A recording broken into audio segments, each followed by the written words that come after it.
Friends எல்லாரும் எப்படி இருக்கீங்க? நம்ம இப்போ இந்த வீடியோவில் என்ன பார்க்க போகிறோம்னா ஒரு ஸ்நாக்ஸ் ரெசிபி தான் பார்க்க போகிறோம்.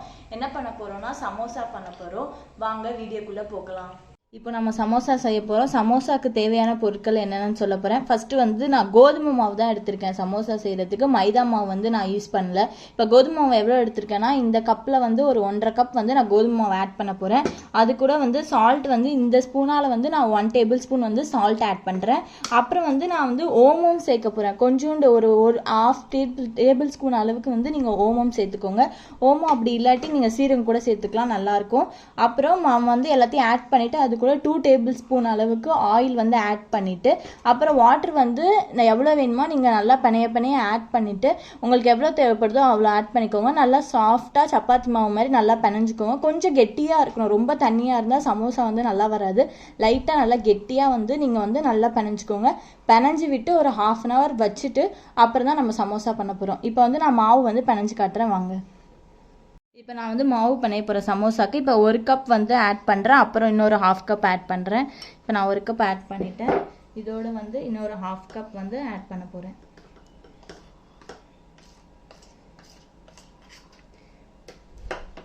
இதோ 1/2 கப் எடுத்துட்டேன், அதையும் ஆட் பண்ணிக்கலாம் இது கூட. இப்போ நான் கோதுமை மாவு ஆட் பண்ணிட்டேன். அது கூட வந்து 1/2 டேபிள் ஸ்பூன் அளவுக்கு ஓமம் வந்து சேர்க்க போகிறோம். ஓமம் வந்து சும்மா வாசனை, சமோசா வாசனைக்காக தான் சேர்க்குறோம். நீங்கள் கொஞ்சோண்டு சேர்த்துக்கோங்க. அப்புறம் சால்ட் வந்து 1 டேபிள் ஸ்பூன் அளவுக்கு சால்ட் வந்து ஆட் பண்ணிட்டேன். இப்போ அது கூட வந்து 2 டேபிள் ஸ்பூன் அளவுக்கு ஆயில் வந்து நம்ம ஆட் பண்ணிடலாம். ஆட் பண்ணியாச்சு. இது வந்து நம்ம நல்லா வந்து மிக்ஸ் பண்ண போகிறோம். வந்து இந்த சால்ட்டு எல்லாமே நல்லா மிக்ஸ் ஆகுற வரைக்கும் நீங்கள் நல்லா மிக்ஸ் பண்ணிக்கோங்க. இப்போ வந்து நான் எல்லாத்தையும் மிக்ஸ் பண்ணிட்டேன். ரொம்ப தண்ணி விட்டுறாதீங்க, தண்ணியாக ஆயிடுச்சுன்னா மாவு வந்து நல்லா வராது, சமோசாவும் நல்லா வராது. கொஞ்சம் கொஞ்சமாக நீங்கள் தண்ணி ஆட் பண்ணி அப்புறம் வந்து கலந்துக்கலாம். இப்போ பாருங்கள், நான் கொஞ்சம் கொஞ்சமாக தான் ஆட் பண்ணிகிட்ருக்கேன். நீங்கள் ஆயில் பத்தாட்டி கூட லாஸ்ட்டில் ஆட் பண்ணிக்கலாம். இப்போ தண்ணி மட்டும் ஆட் பண்ணி நல்லா பிணைஞ்சிக்கோங்க.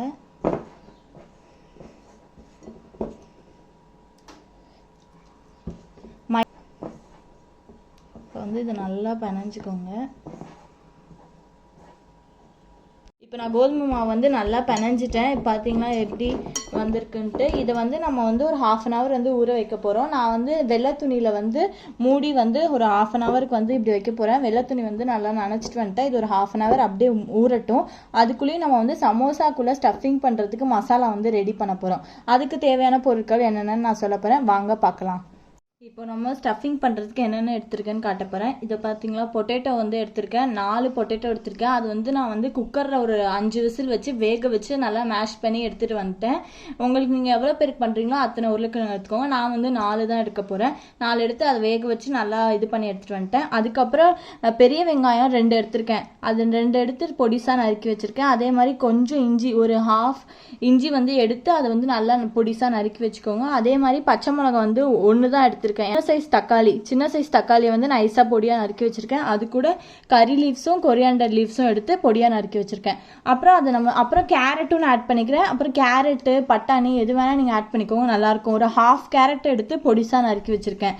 அப்புறம் தாளிக்கிறதுக்கு வந்து எண்ணெய் ஆட் பண்ணிவிட்டு அது கூட கொஞ்சம் சீரகம், அப்புறம் இதெல்லாம் போட்டு நல்லா மிக்ஸ் பண்ணிவிட்டு கடைசியாக வந்து மஞ்சத்தூள் வந்து ஆட் பண்ணிக்க போகிறோம். அப்புறம் 1/2 டேபிள் ஸ்பூன் அளவுக்கு தனி மிளகாத்தூள், அப்புறம் கரம் மசாலா எல்லாம் போட்டு நல்லா மிக்ஸ் பண்ணிவிட்டு அப்புறம் தான் நம்ம வந்து ஸ்டஃபிங் பண்ண போகிறோம்.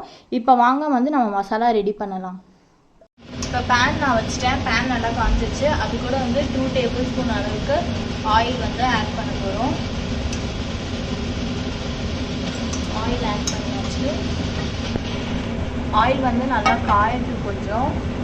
ஆயில் வந்து நல்லா காஞ்சிச்சு. அது கூட வந்து 1/2 டேபிள் ஸ்பூன் அளவுக்கு நான் சீரகம் ஆட் பண்ணுறேன். இப்போ நம்ம ஆட் பண்ணியாச்சு. அது கூட வந்து இப்போ நான் எடுத்து வச்சுருக்கேன் இஞ்சி, கருவேப்பிலை, கொத்தமல்லி எல்லாத்தையும் வந்து ஆட் பண்ணிடலாம். பச்சை மிளகா நான் வந்து எல்லாத்தையும் ஆட் பண்ணுறேன். இப்போ நான் வந்து வெங்காயம் ஆட் பண்ணிக்கிறேன். அது கூட இப்போ நம்ம வெட்டி வச்சுருக்க வெங்காயத்தை போட போகிறோம். வெங்காயம் நல்லா வதங்கின அப்புறம் தான் தக்காளி ஆட் பண்ணணும். இப்போ வந்து வெங்காயம் வந்து கொஞ்சம் நல்லா வதக்கிக்கலாம். பார்த்தீங்கன்னா வெங்காயத்துக்கு வந்து நல்லா வதக்கிக்கோங்க. கொஞ்சம் லைட்டாக பொன்னிறம் ஆன அப்புறம் நம்ம தக்காளி ஆட் பண்ணலாம். அதுக்கு முன்னாடி கேரட்டையும் ஆட் பண்ணிடலாம், அதுவும் லைட்டாக வேகணும்ல. நம்ம வந்து அதையும் கேரட்டையும் ஆட் பண்ணிக்கலாம்.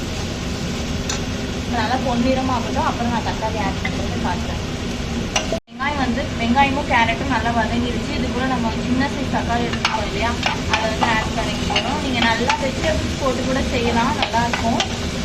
நான் இன்னைக்கு கேரட் மட்டும் தான் எடுத்துருக்கேன்.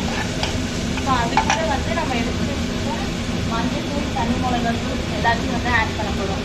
ஸோ நான் மஞ்சள் தூள் வந்து 1 டேபிள் ஸ்பூன் அளவுக்கு ஆட் பண்ணுறேன். அது கூட 1 டேபிள் ஸ்பூன் வந்து தனி மிளகாய் தூள் காரத்துக்கு ஏற்ப நீங்கள் வந்து ஆட் பண்ணிக்கோங்க. நான் லைட்டாக தான் வதக்கிக்கிறேன். அப்புறம் 1 டேபிள் ஸ்பூன் அளவுக்கு கரம் மசாலா. இப்போ வந்து எல்லாத்தையும் போட்டு நல்லா மிக்ஸ் பண்ணிக்கலாம். லாஸ்ட்டில் வந்து நம்ம பொட்டேட்டோ சேர்த்துக்கலாம், ஏன்னா வந்து நம்ம ஏற்கனவே உருளைக்கிழங்கு வேக வச்சு வச்சுருக்கோம். அதனால் நல்லா வச்சுருக்கோம். அப்புறம் நம்ம சால்ட் வந்து நான் ஏற்கனவே வந்து உருளைக்கிழங்கு வேக வைக்கும் போதே சால்ட் ஆட் பண்ணியிருக்கேன். அதனால் இப்போ கொஞ்சம் 1 டேபிள் ஸ்பூன் அளவுக்கு சால்ட் தான் ஆட் பண்ணுறேன்.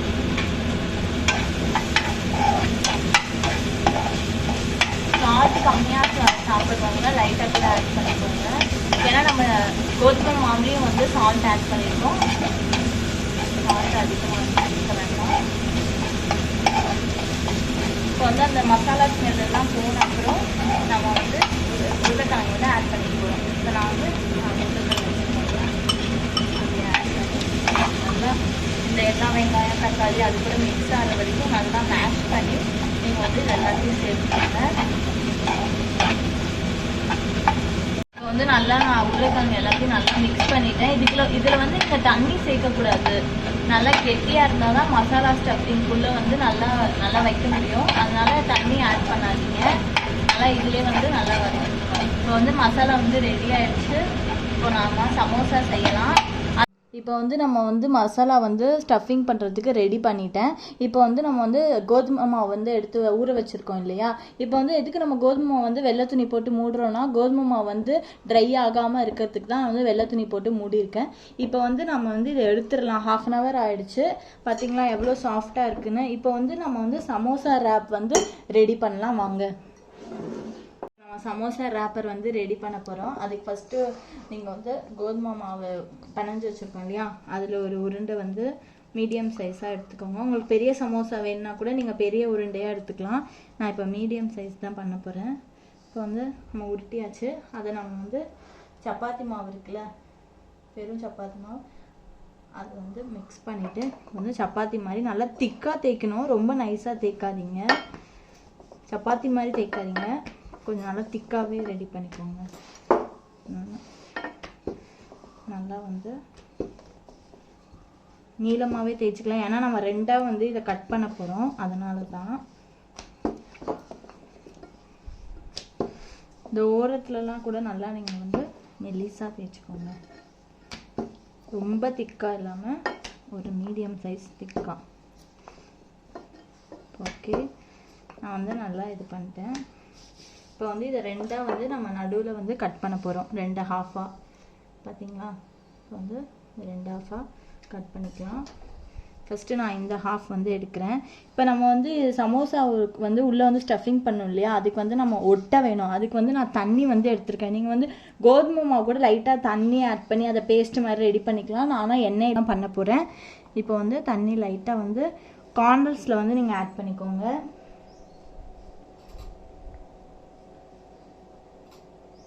பார்த்தீங்களா, எல்லா கார்னர்லேயும் கூட நீங்கள் வந்து தண்ணி ஆட் பண்ணிக்கலாம். சும்மா ஒரு சொட்டு அந்த மாதிரி தண்ணி வந்து நீங்கள் ரெடி பண்ணிக்கோங்க. இப்போ வந்து இது வந்து எப்படி மடிக்கணும்னு நான் காட்ட போகிறேன். இது வந்து இப்படி ஒரு போர்ஷன், இப்படி ஒரு போர்ஷன், பிரமிட் ஷேப்பில் வந்து நம்ம வந்து இதை வந்து ரெடி பண்ணிக்கலாம். இப்போ பார்த்தீங்களா, இப்போ வந்து இங்கே வந்து கொஞ்சம் வெளியே வந்துடும்ல, அதனால லைட்டாக இங்கே தண்ணி ஆட் பண்ணி அதை அப்படியே லைட்டாக வந்து நம்ம மடிச்சு விட்டுக்கலாம், அந்த ஓரத்தில் மசாலா வந்து வெளியே வராமல் இருக்கிறதுக்கு. இப்போ வந்து உள்ளே வந்து ஸ்டஃபிங் பண்ணலாம். இப்போ வந்து நம்ம எடுத்து வச்சுருக்கோம்ல மசாலா, பார்த்திங்களா கேப் இருக்குது. இப்போ இதில் தான் வந்து நம்ம வந்து மசாலா வந்து உள்ளே ஆட் பண்ண போகிறோம்.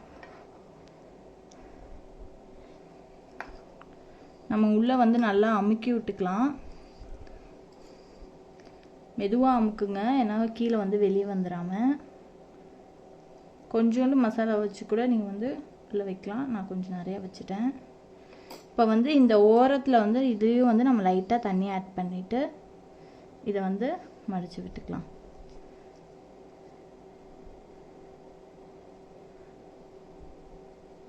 பார்த்திங்களா, சமோசா வந்து ரெடி ஆகிடுச்சு. சமோசா மாதிரி தான் வந்திருக்கு, பட் ஷேப் வரலன்னா கோச்சிக்காதீங்க. நான் அதே மாதிரி இன்னொரு வந்து சமோசா ரெடி பண்ணி காட்டுறேன். இப்போ அடுத்த பீஸ் வந்து நான் எடுத்திருக்கேன். அதுலேயும் நம்ம லைட்டாக வந்து தண்ணி 4 கார்னர்லேயும் வந்து ஆட் பண்ணிக்கலாம்.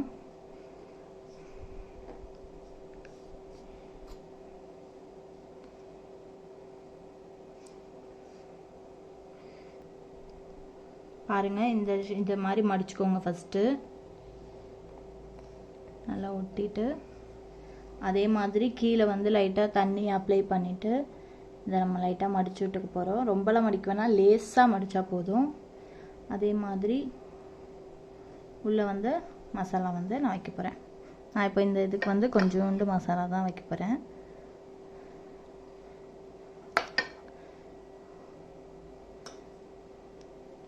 வச்சாச்சு மசாலா. வந்து இது நல்லா வந்து நம்ம வந்து எல்லா கார்னர்லேயும் வந்து ஒட்டி விட்டுக்கலாம். பார்த்திங்களா, இப்போ சமோசா வந்து ஓரளவுக்கு ரெடி ஆயிடுச்சு. இப்போ நம்ம ஆயிலில் போட்டு அதை வந்து எடுத்தோன்னா சமோசா ரெடி ஆகிடும். பின்னாடி பார்த்திங்களா அந்த லேயர் வந்து கரெக்டாக வந்திருக்கு. நீங்களும் கண்டிப்பாக ட்ரை பண்ணி பாருங்கள். நான் வந்து இப்போ இன்னொரு சமோசா ரேப்பர் வந்து ரெடி பண்ண போகிறேன். நான் முன்னாடி பண்ணது வந்து நான் பண்ணிட்டேன். இப்போ வந்து எப்படி நார்மலாக சமோசாவுக்கு வந்து ரேப் பண்ணுவாங்களோ அது மாதிரி பண்ணி காட்ட போகிறேன்.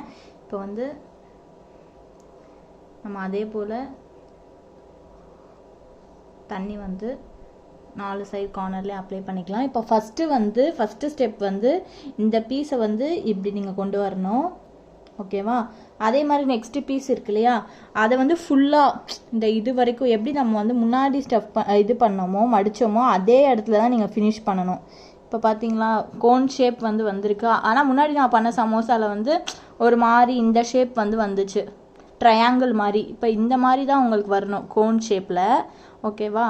இப்போ அதே மாதிரி பார்த்தீங்களா, இப்போ கீழே வந்து லைட்டாக தண்ணி போட்டு இப்படி மடிச்சுக்கோங்க. இப்போது உள்ளே வந்து நம்ம மசாலா வந்து ஸ்டஃப் பண்ணிக்கலாம்.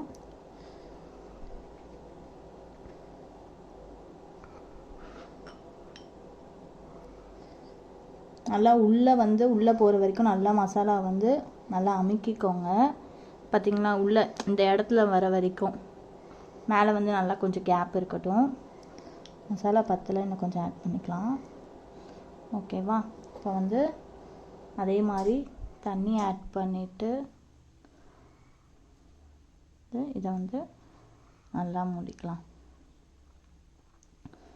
பார்த்திங்களா, சமோசா ஷேப்பில் வந்து வந்துடுச்சு. இப்போ வாங்க நம்ம எண்ணெயில் போட்டு ஃப்ரை பண்ணலாம். இப்போ நான் வந்து ஆயிலில் வந்து சமோசா வந்து நான் ரேப் பண்ணி வச்சுருந்தேன் இல்லையா, அது வந்து போட்டேன். இப்போ வந்து நீங்கள் லோ ஃப்ளேமில் வச்சு தான் வந்து நீங்கள் வந்து ரெடி பண்ணணும். ஏன்னா ஃபுல் ஃப்ளேமில் வச்சுன்னா கருகிரும், அதே மாதிரி மாவும் வேகாது. இப்போ வந்து ஒரு சைடு வந்து நல்லா வேகட்டும், நான் திருப்பி காட்டுறேன். இப்போ வந்து ஒரு சைடு வந்து நல்லா வெந்துருச்சு. நான் இப்போ வந்து உங்களுக்கு திருப்பி காட்டுறேன் எப்படின்னு பாருங்கள். பார்த்தீங்களா, மெதுவாக திருப்புங்க. இப்போ நம்ம லோ ஃப்ளேமில் வச்சனால தான் வந்து கருகாமல் இருக்குது. இப்போ ஹை ஃப்ளேமில் வச்சோம்னா சமோசா வந்து கருகிடும். பாருங்கள், இப்போ மறுபடியும் நம்ம சிம்மில் வச்சு ஒரு 2 நிமிஷம் வந்து நல்லா வேக விடுவோம். வெந்த அப்புறம் நான் சமோசா வந்து ரெடி ஆகிடும். வந்து 2 சைடு வந்து சமோசா வந்து ரெடி ஆகிடுச்சு. இப்போ நம்ம வந்து அதை எடுக்க போகிறோம். அடுப்பை வந்து ஆஃப் பண்ணிட்டேன்.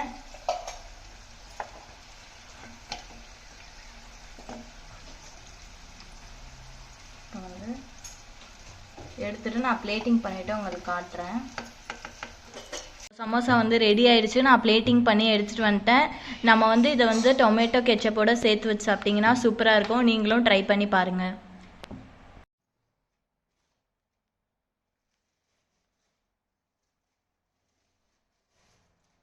என்ன ஃப்ரெண்ட்ஸ், உங்களுக்கு இந்த சமோசா ரெசிபி பிடிச்சிருந்தா வீட்டில் கண்டிப்பாக ட்ரை பண்ணி பாருங்கள். அப்படியே இந்த வீடியோ பிடிச்சிருந்தா லைக் பண்ணுங்கள், ஷேர் பண்ணுங்கள், சப்ஸ்கிரைப் பண்ணுங்கள். தேங்க்யூ.